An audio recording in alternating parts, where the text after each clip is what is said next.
பணக்கட்டு வரும் வெளியில். நாங்கள் தான் உட்காந்து எண்ணுவோம். அந்த மாதிரி செலவுக்கு கொடுத்து விடணும் அப்படின்னா அந்த பணக்கட்டில் என்ன செய்வாங்கன்னா வீணு எழுதி ரைட் மாதிரி போடுவோம். அதை வீணு அர்த்தம், ரைட்டாகவும் இருக்குன்னு அர்த்தம். இந்த பணம் உங்கள்கிட்ட கொண்டாந்து கொடுக்குறத நம்ம தான் கொடுத்து விட்டோம்னு நீங்கள் தெரிஞ்சுக்கணும்.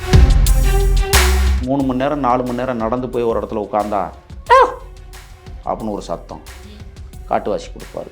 திருப்பி எதிர் சத்தம் அப்படின்னு வரும். அதுக்கப்புறம் என்ன செய்வாங்க, ஒரு கல் எடுத்து இன்னொரு கல் மேலே ஓங்கி அடிப்பார். டக் டக் டக் டக்குன்னுங்களா அங்கிட்டு ஒரு சத்தம் கேட்கும். இப்படி பல்வேறு சம்சைகள். ஒரு இடத்துலேருந்து இன்னொரு இடத்துக்கு நம்ம புதுசாக போய் அவங்கள பார்க்க போகிறோம்னா அவ்வளோ சாமானியம் கிடையாது. காடு அந்த லெவலுக்கு அவங்களுக்கு அத்துப்படியாக இருந்தது. அந்தியூர்லேருந்து தாளவாடி பகுதிக்கு மட்டும் நான் ஒரு 20 முறை நடந்திருக்கேன். ஆனால் 20 முறையும் வெவ்வேறு வழித்தடம். ஒரே வழித்தடத்தில் போகிறதே கிடையாது. அப்படியே போனால் கூட திசை மாற்றிடுவாங்க. அவர் சாதிக்கு அப்பாற்பட்டு தான் வந்தார். அவர் ஒரு சாதி சார்பு நிலை எடுத்திருந்தால் 36 ஆண்டு காலம் அந்த வானாந்திர காடுகளுக்குள் வாழ்க்கையை அவர் வாழ்ந்திருக்க முடியாது, வாய்ப்பே இல்லை. ஏன்னா காடுகளுக்குள் வாழ்ந்த சோழகர்களும் லம்பாடிகளும் லிங்காயத்தரும் இந்த மாதிரியான சமூக கட்டமைப்புகள் அங்கே அவரை பாதுகாத்தது.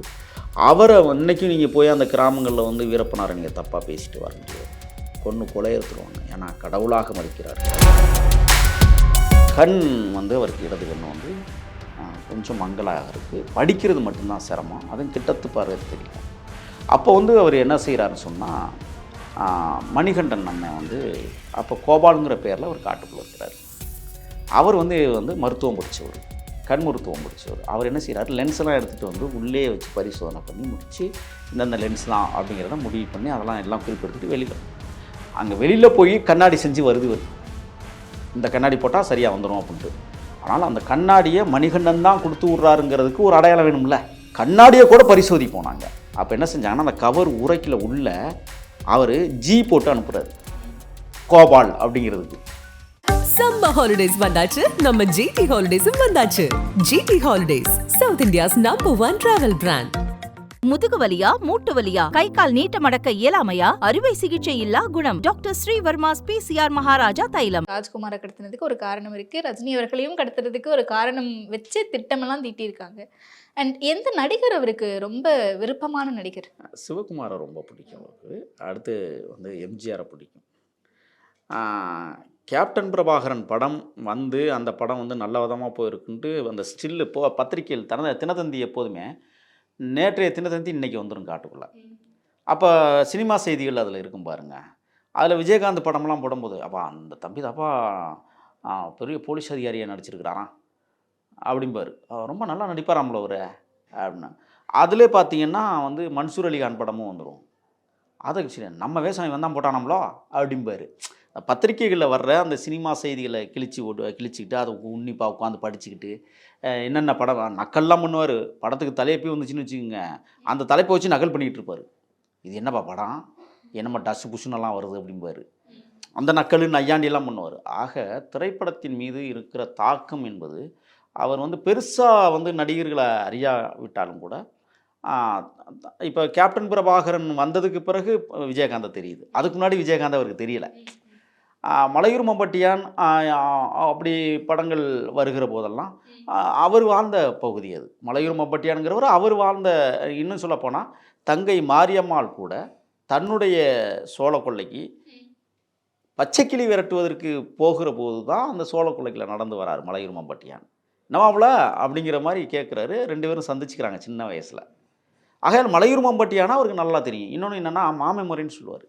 மலையூர் மம்பட்டியான் எனக்கு மாமை முறை வேணும் அப்படிம்பார். அப்போ அந்த மலையூர் மம்பட்டியான விஷயங்கள், அந்த என்ன காட்டு வழி போகிற பொண்ணை கவலைப்படாதே, இந்த பாட்டு வந்தாலும் உன்னிப்பாக கேட்பார். ஏன்னா அவர்கள் வாழ்வியல் சார்ந்த ஒரு காட்டுப்புலி வழிமுறைக்கு கலங்கி நிற்காத என்ன பாட்டு பாது அப்படிம்பார். அது அந்த இளையராஜா பாடுகிற போது இளையராஜா மீது அபரிமிதமான உருவம். ஏன்னா அவர் சொல்லுவார், அடிக்கடி சொல்லுவார், எங்கேயா அவன் பிறந்தான், என்னையா அது ஞானம் இப்படி வந்துக்கிட்டே இருக்குது அப்படிம்பார். ஏன்னா அவர் கேட்குற பாடல்கள் அந்த காலகட்டங்கள் 98 99களில் 90 நாங்கள் சென்ற காலம் தானே. அதற்கு முன்னாடி எப்படி இருந்தாருன்னு நம்மளுக்கு தெரியாது. ஆனால் நாங்கள் போகும்போது இளையராஜா அவர்கள் ரொம்ப ஃபீட்டில் இருந்த காலகட்டம். அவருடைய பாடல்கள் இன்னும் சொல்லப்போனால் அந்த சின்னத்தம்பின்னு ஒரு படம் வந்துச்சுல்ல, அதில் நீ எங்கே அந்த பாட்டு இருக்குல்ல, இது வந்து இந்த பாட்டு வரும்பொழுது அங்கே ரேடியோவில் கேட்போம் நாங்கள். ஏப்பா இது யாருப்பா? சிவாஜி கணேசன் அம்மையன். அவனும் நடிக்க வந்துட்டானா அப்படிம்பாரு. ஆச்சரியத்தோடு கேட்பாரு, சிவாஜி நல்ல நடிகப்பா அப்படிம்பாரு. என்னண்ணே படம் பார்த்தீங்க அப்படின்னா, பராசக்திலாம் பார்த்துருக்காப்பா அப்படிம்பாரு. அவர் சின்ன வயசில் பராசக்தி படம் பார்த்துருக்குறாரு. நல்லா பேசுவார்ப்பா அவர். அவருக்கு தெரிந்த திரைப்பட விஷயங்களை அவர் வந்து அப்பப்போ அவர் சொல்லிக்கிட்டே இருப்பார். அதான் இந்த சின்னத்தம்பி படத்தில் வர்ற அந்த பாட்டெல்லாம் நல்லா கேட்பார், ரசித்து கேட்டுட்டு அப்படியே உட்காந்து. என்னென்னா இவர் தன்னை எறியாமல் இசையமைக்கணும்னா நாங்கள் சாப்பிட்ற தட்டை போய் எடுத்துகிட்டு வந்துடுவார். எடுத்துகிட்டு வந்து அவரையே அடிச்சுக்கிட்டு உட்காந்துக்கிட்டு நல்லா இருக்கு அப்படிம்பார். அவருக்கு அதாவது எல்லோரும் நினைப்பாங்க எந்த நேரத்திலும் டெரராகவே இருப்பார். இல்லை, பால்குணம் படைத்தவர் வீரப்பனார். ஏன்னா அந்த காலகட்டத்தில் வந்து திரைப்படங்களில் நிறைய சாதிய குறியீடுகள் அதிகமாக இருக்கும், அடக்குமுறைகள் அதிகமாக இருக்கும் அப்படின்னு பார்த்துருப்போம். தெரிஞ்சும் தெரியாமல் நாசுக்கா அதை காமெடியாகவே வச்சுட்டு போயிருப்பாங்க. அதை பற்றிலாம் டிஸ்கஸ் பண்ணியிருக்காரு. இல்லை, அது திரைப்படத்துக்குள்ளே அவர் எப்போதுமே வரமாட்டார். ஒரு திரைப்படம்னா மேலோட்டமாக பேசிடுவார், பாட்டை ரசிப்பார். நாங்கள் பார்த்துட்டு வந்தோம்னா அந்த கதையை கேட்பார். சில இடங்கள் ஆனால் சாதிக்கு எதிராக இருந்தார். இன்றைக்கி வந்து ஒரு சாதியாக அவரை கொண்டு போய் சேர்க்கிற தற்குறிகள் தமிழ்நாட்டில் நிறைய பேர் இருக்காங்க. நிறைய இடங்களில் திருமணம், சாதி மறுப்பு திருமணங்களை அவரே நடத்தி வச்சுக்கிறார் மிரட்டி. என்னடா தொட்டுட்டி இல்லை பிள்ளைய கற்றா தாலின்னு சொல்லிடலாம். அப்படி பார்த்தீங்கன்னா கருங்கலூர் செட்டிப்பட்டி போன்ற பகுதிகளில் சாதி மறுப்பு திருமணங்களே அவர் நடத்தி வச்சிருக்கிறார். அவர் சாதிக்கு அப்பாற்பட்டு தான் வாழ்ந்தார். அவர் ஒரு சாதி சார்பு நிலை எடுத்திருந்தால் 36 ஆண்டு காலம் அந்த வானாந்திர காடுகளுக்குள் வாழ்க்கையை அவர் வாழ்ந்திருக்க முடியாது, வாய்ப்பே இல்லை. ஏன்னா காடுகளுக்குள் வாழ்ந்த சோழகர்களும் லம்பாடிகளும் லிங்காயத்தரும் அதை விட வந்து இந்த மாதிரியான சமூக கட்டமைப்புகள் அங்கே அவரை வந்து பாதுகாத்தது. அவரை இன்றைக்கும் நீங்கள் போய் அந்த கிராமங்களில் வந்து வீரப்பனாரை நீங்கள் தப்பாக பேசிட்டு வர முடியாது. கொலை எடுத்துருவாங்க. ஏன்னா கடவுளாக மதிக்கிறார்கள். இன்றைக்கும் நீங்கள் போங்க, வீரப்பனாரை பற்றி நீங்கள் கதையை தொடங்குனீங்கன்னா ஒவ்வொருத்தரும் ஒவ்வொரு கதை சொல்ல ஆரம்பிச்சிடுவாங்க. நான் பார்த்தேன் அண்ணாரை, நான் பார்த்தேன், நான் பேசினேன். ஏங்க அவருக்கென்று ஒரு இன்றைக்கும் மக்கள் சக்தி அந்த மேற்கு தொடர்ச்சி மலை காடுகளில் இன்றைக்கி பரவி கிடக்குன்னு சொன்னால் அவருடைய தியாகம், இந்த மக்களை அவர் பாதுகாத்த விதம். எங்கப்பா அவரே சொல்லுவார், நான் எங்கப்பா சந்தனா கட்டை கடத்தினேன், ஏதோ 2 லோடு அனுப்பிச்சு சந்தனா கட்டைன்னு பேர் ஆகி போச்சும்பார். ஆனால் திட்டமிட்டு இந்த அதிகார வர்க்கங்கள் அவரை கடத்தல் மன்னன் என்கிற பட்டை பெயரை புனைப்பெயரோடு அழைப்பதற்கு இவர்கள் ஆயத்தமானார்கள். ஆனால் ஆயிரக்கணக்கான மக்கள் சந்தன மரங்களை வெட்டி பண்ணை முதலாளிகளிடம் விற்று கொடுக்கிற காசை வைத்தே கழுவினார்கள். ஆனால் வீரப்பனார் நான் வாங்கிக் கொள்கிறேன் என்று சொன்னதற்கு பிறகுதான் பண்ணை முதலாளிகள் வெளியேறினார்கள். ஆனால் இன்றைக்கு காடு எவ்வாறு இருக்கிறது? மிகப்பெரிய பணக்காரர்களுடைய கூடாரமாக இன்றைக்கு வனங்கள் மாறி போயிருக்கிறது. மேலே கெஸ்ட் ஹவுஸ் கட்டுறான், தங்கும் விடுதிகள் கட்டுறாங்க. ஆனால் வீரப்பனார் இருக்கிற போது எதுவும் நடக்கவில்லை. நான் சொன்னுவேன், மரங்களை வெட்டினார் மக்கள், சந்தன மரங்கள் இன்றைக்கு முளைத்து பூத்து குலுங்குகிறது காடுகளில். மலைகளை வெட்டுகிறார்களே, எப்பொழுது மலை நமக்கு முளைக்கும்? மலை எப்பொழுது நமது கண்ணுக்கு தெரியும்? மலையையும் பாதுகாத்தார், வனத்தையும் பாதுகாத்தார், மக்களையும் பாதுகாத்தார். ஆகையால் தான் மகத்தான மாபெரும் தலைவனாக இன்றைக்கு தமிழர்கள் மத்தியில் பேசப்படுகிற ஒரு மாபெரும் வீரனாக வீரப்பனார் திகழ்கிறார் என்றால் அவர் ஆற்றிய பங்களிப்பும் அவர் ஆற்றிய வேலையும் தான்.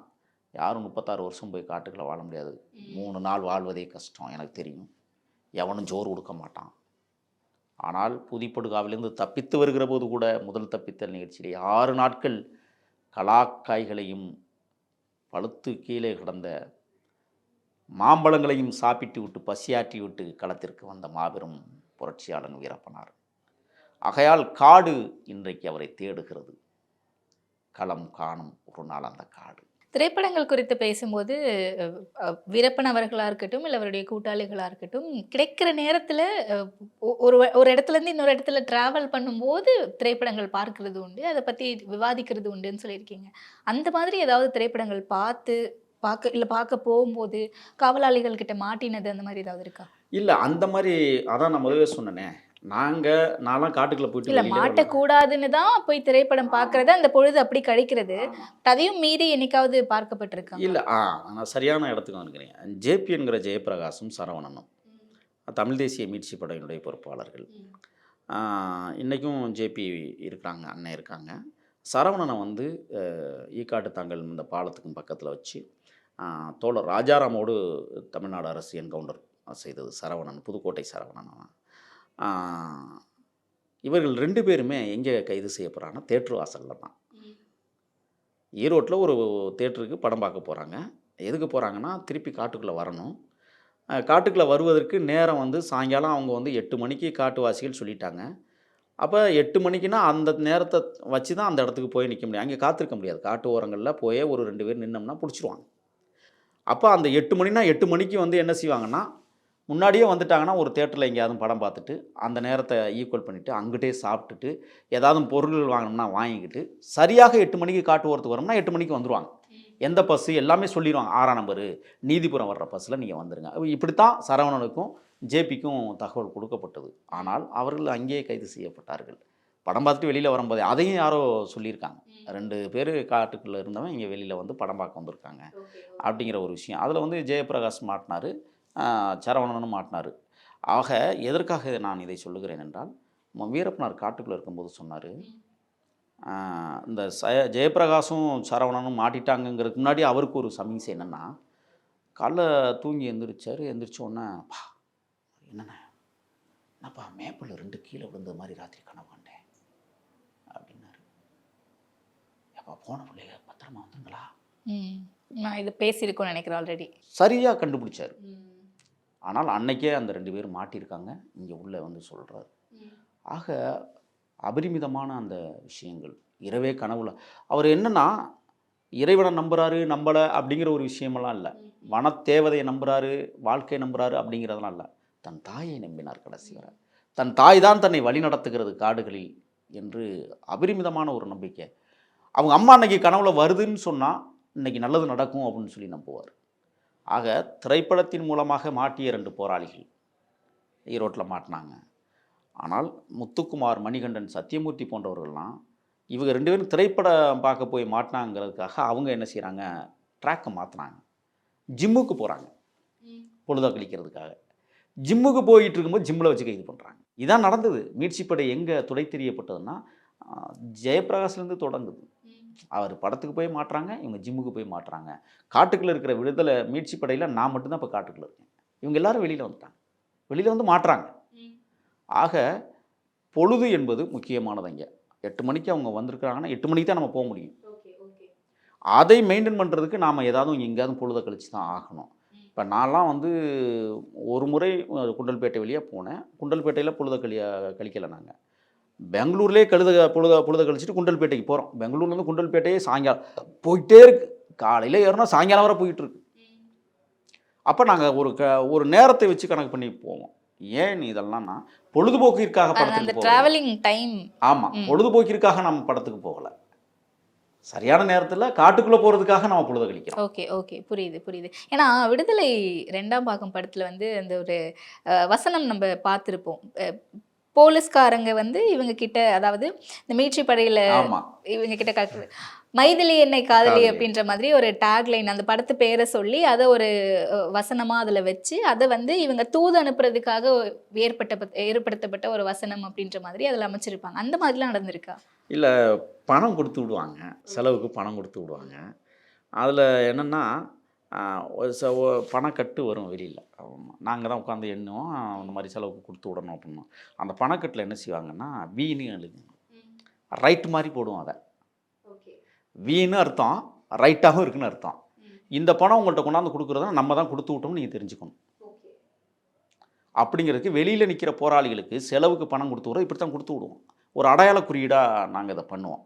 அதே மாதிரி வெளியில் இருக்கிறவங்க வீரப்பனாருக்கு வந்து முக்கியமான ஒரு விஷயம் கொடுத்து விட்றாங்க, அது ரொம்ப பாதுகாப்பான ஒரு விஷயம் அப்படின்னா, எடுத்துக்காட்டுக்கு நான் சொல்லிடுறேனே, கண் வந்து அவருக்கு இடது கண் வந்து கொஞ்சம் மங்கலாக இருக்குது, படிக்கிறது மட்டும்தான் சிரமம், அதுவும் கிட்டத்து பார்வை தெரியல. அப்போ வந்து அவர் என்ன செய்கிறாருன்னு சொன்னால், மணிகண்டன் அண்ணன் வந்து அப்போ கோபாலுங்கிற பேரில் ஒரு காட்டுக்குள்ளே இருக்கிறார். அவர் வந்து மருத்துவம் படித்தவர், கண் மருத்துவம் படித்தவர். அவர் என்ன செய்கிறார், லென்ஸ்லாம் எடுத்துகிட்டு வந்து உள்ளே வச்சு பரிசோதனை பண்ணி முடித்து இந்தந்த லென்ஸ் தான் அப்படிங்கிறத முடிவு பண்ணி அதெல்லாம் எல்லாம் குறிப்பெடுத்துட்டு வெளியில் அங்கே வெளியில் போய் கண்ணாடி செஞ்சு வருது. இந்த கண்ணாடி போட்டால் சரியாக வந்துடும் அப்படின்ட்டு. ஆனால் அந்த கண்ணாடியை மணிகண்டன் தான் கொடுத்து விட்றாருங்கிறதுக்கு ஒரு அடையாளம் வேணும்ல. கண்ணாடியை கூட பரிசோதிப்போம் நாங்கள். அப்போ என்ன செஞ்சாங்கன்னா, அந்த கவர் உரைக்கில் உள்ள அவர் ஜி போட்டு அனுப்புகிறாரு, கோபால் அப்படிங்கிறதுக்கு.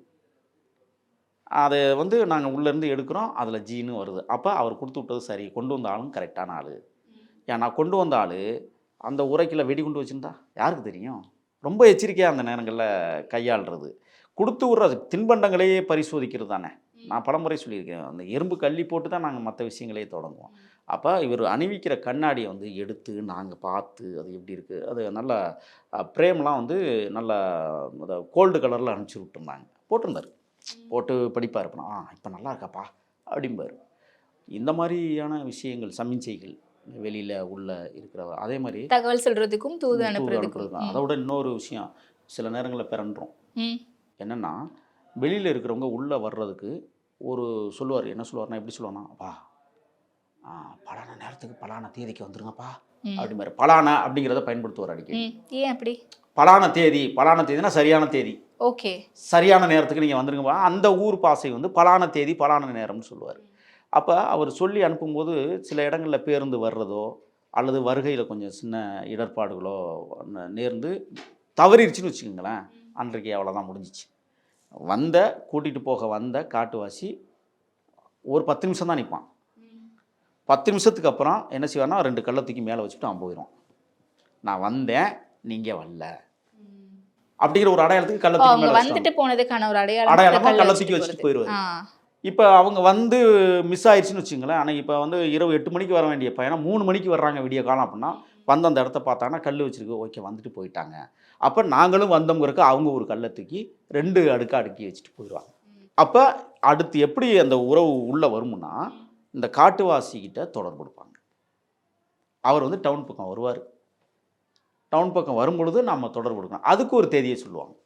அவ்வாறு இது மிஸ் ஆயிடுச்சுன்னா, புதன்கிழமை அன்னைக்கு மதியம் 3 மணிக்கு ஈரோட்டில் இந்த இடத்துல உன்னை வந்து இவர் பார்ப்பார். சத்தியமங்கலத்தில் இந்த இடத்துல வந்து பார்ப்பார். அந்தியூரில் இந்த இடத்துல வந்து பார்ப்பார். மேட்டூரில் இந்த இடத்துல பார்ப்பார். இப்படி ஒவ்வொரு ஊருக்கும் ஒரு விஷயம் இருக்குது, ஒவ்வொரு காடு இது. அப்போ அந்த நேரத்தில் அவங்க வந்து பார்ப்பாங்க, என்ன சொல்லிவிட்டாங்க அப்படின்னா அவர் கேசட்டை கொடுப்பார். பேசி அனுப்பிச்சி விட்ருப்பாங்க. ஏன்னா நம்ப முடியாதுல்ல, இவன் தானா கரெக்டான ஆளா. அந்த கேசட்டை எங்கேயாவது நாங்கள் போட்டு கேட்கணும் வெளியில். ஆமாம், அவரே தான். ஏன்னா அவர் போலீஸு கொடுத்து விட்டுருந்தா அப்போ அப்போ அவர் என்ன செய்வோம்னா, இவங்க தக்க வச்சுக்குவாங்க, அவரை விடமாட்டாங்க. முத்துக்குமாரோ மணிகண்டனே என்ன செய்வாங்க, அவரை எங்கே போனாலும் கூட்டிகிட்டு போயிடுவாங்க. வா, எத்தனாம் தேதி உள்ளே வரணும், ஆனால் இன்னைக்கு புதன்கிழமை, சனிக்கிழமை சாயங்காலம் 8 மணிக்கு இந்த இடத்துல அண்ணார் உங்களுக்காக வர சொன்னார். சரி, சனிக்கிழமை எங்களோட வேறு அப்படின்றாங்க. இப்போ சில இடங்களில் ஊரில் ஒருத்தனை காணும்னா அதில் அடிப்படை எங்கப்பாவன் கேட்பான்ல. ஆமாம் ஆமாம். அதை தவிர்க்கிறதுக்காக என்ன செய்வாங்கன்னா, இங்கே வா, சனிக்கிழமை அன்னைக்கு நீ வந்துரு, நாங்கள் வந்துடுறோம், அண்ணாட்ட நீ சொல்லிடுன்னு சொல்லிடுவாங்க. இப்படியான உறவு முறைகள் சில இடங்களில் மிஸ் ஆகும், சில இடங்களில் சரியாக போயிட்டுரும். ஆனால் 100% மிஸ்ஸே ஆகாது. சரியாக கொண்டு போய் சேர்க்கக்கூடிய வலிமை. என்னெல்லாம் வந்து குண்டல்பேட்டையிலேருந்து தாளவாடி பஸ்ஸில் ஏற்றுறாங்க. கல்மண்டிபுரம் என்கிற இடத்துல கொண்டு இரவு 8 மணிக்கு இறக்குறாங்க. இரவு 8 மணிக்கு இறக்கி அந்த காட்டுவாசியை அவங்க வீட்டுக்கு கூட்டிகிட்டு போகிறாரு. முதலாக வந்து கொள்ளு குழம்பும் கேழ்வரகு களியும் உருட்டி கொடுத்து திங்க வச்சாங்க. இது என்னடா புதுசாக இருக்கேன்னு தின்னேன், கொள்ளு குழம்பையும் களியையும். அதற்கு பிறகு கூட்டிகிட்டு போகிறாங்க. கூட்டிகிட்டு போயிட்டு வயக்காடுலேயே நடக்கணும். ரொம்ப தொலை நடந்தால் ஒரு பெரிய பலாமரத்துக்கிட்ட கொண்டே போடுறாங்க. பயங்கரமான பனி பெஞ்சிக்கிட்டு இருக்குது. போத்திக்கிறதுக்கும் ஒன்றும் இல்லை, குன்னிக்கிட்டே கிடக்கிறோம், தூக்கம் வரல. எங்கே போகிறோமும் தெரியாமே போய் ஒரு இடத்துல உட்காந்துக்கிட்டு இருந்தோம். அந்த தொடர்புகள். அதற்கு பிறகு அவர் காட்டுவாசி 3 மணிக்கு எங்களை எழுப்பி வாங்க போகலான்னு சொல்லி அந்த இருட்டுக்குள்ளேயும் சரியாக எப்போதுமே காட்டு ஓரத்தில் போகும்போது என்ன செய்வாங்கன்னா, பெரண்டை செடி இருக்குல்ல, இந்த பெரண்டை செடியை வந்து பச்சை கம்பில் கட்ட மாட்டாங்க, பட்டை கம்பில் நுனியில் கட்டிடுவாங்க. நுனியில் கட்டிட்டு அவர் முன்னாடி போகிறவர் பிடிச்சிக்கிட்டே போகணும். ஏன், யானையோ காட்டு விலங்குகளோ விவசாயத்தை அழிப்பதற்காக மின்சாரம் போட்டிருப்பாங்க. அந்த மின்சாரத்தில் நம்ம போய் கால் வச்சோம், நம்ம காலி. ஓகே, அதனால் அதுக்காக இந்த பிரண்டை எப்படி முன்னாடியே பிடிச்சிட்டு போனோம்னா டப்புன்னு தீப்பத்தும். அப்போ இந்த இடத்துல மின்சாரம் போட்டிருக்கு. அப்போ அப்படியே நின்றுவோம். வேறு வழியை பார்ப்போம், எங்கே மின்சாரம் துண்டிக்கப்பட்டிருக்கு அந்த வழியை நோக்கி போவோம். இப்படியெல்லாம் சிரமங்கள் இருக்குது, காட்டுக்குள்ளே போகிறதுக்கான சிரமங்கள். அதற்கு பிறகு அந்த கரடு முரடான பகுதிகளில் 2 பக்கமும் முள்ளை இழுத்து அது போய் சேர்றதுக்குள்ள 3 மணி நேரம் 4 மணி நேரம் நடந்து போய் ஒரு இடத்துல உட்காந்தா அப்படின்னு ஒரு சத்தம். காட்டுவாசி கொடுப்பாரு. திருப்பி எதிர் சத்தம் ஹே அப்படின்னு வரும். அதுக்கப்புறம் என்ன செய்வாங்க, ஒரு கல் எடுத்து இன்னொரு கல் மேலே ஓங்கி அடிப்பார். டக் டக் டக் டக்குன்னுங்களா அங்கிட்டு ஒரு சத்தம் கேட்கும். இப்படி பல்வேறு சம்சைகள். ஒரு இடத்துலேருந்து இன்னொரு இடத்துக்கு நம்ம புதுசாக போய் அவங்கள பார்க்க போகிறோம்னா அவ்வளோ சாமானியம் கிடையாது. அதற்கு பிறகு கொஞ்சம் தொலை கூட்டிகிட்டு போயிட்டு உட்கார வைப்பார். ஒரு பாறையில் பார்த்தீங்கன்னா கல் அடுக்கியிருக்கும். கல் அடுக்கியிருக்கிறத என்ன செய்வார், காலையில் எட்டி உதஞ்சிட்டு அது சட்டன்னு கேட்கும். அங்கிட்டிருந்து அப்படிம்பாங்க. அப்போ அதை நோக்கி போவோம். அங்கே இருக்க மாட்டாங்க, கத்தின இடத்துல நிற்க மாட்டாங்க. ஏன்னா அவங்க நம்மளை கண்காணிப்பாங்க. போலீஸோட வர்றானா, யார் யார் வர்றாங்க, எத்தனை பேர் வர்றாங்க. அங்கே எங்களை கண்காணித்து இன்னொரு இடத்துக்கு போவோம். இன்னொரு இடத்துக்கு கூட்டிகிட்டு போவோம் அந்த ஆள். அங்கே போனால் பார்த்தீங்கன்னா அங்கே கல் அடுக்கி வச்சுருக்கோம். இல்லைன்னா ஒரு இலையை பிடுங்கி ஒரு செடியை பிடுங்கி அங்கே பாறை மேலே போட்டிருப்பாங்க. அந்த பாறை மேலே போய் நம்ம உட்காந்துருக்கணும். அங்கே போய் என்ன செய்வாங்க அப்படிம்பாங்க. அவங்க எதிர்த்து சத்தம் கேட்கும்.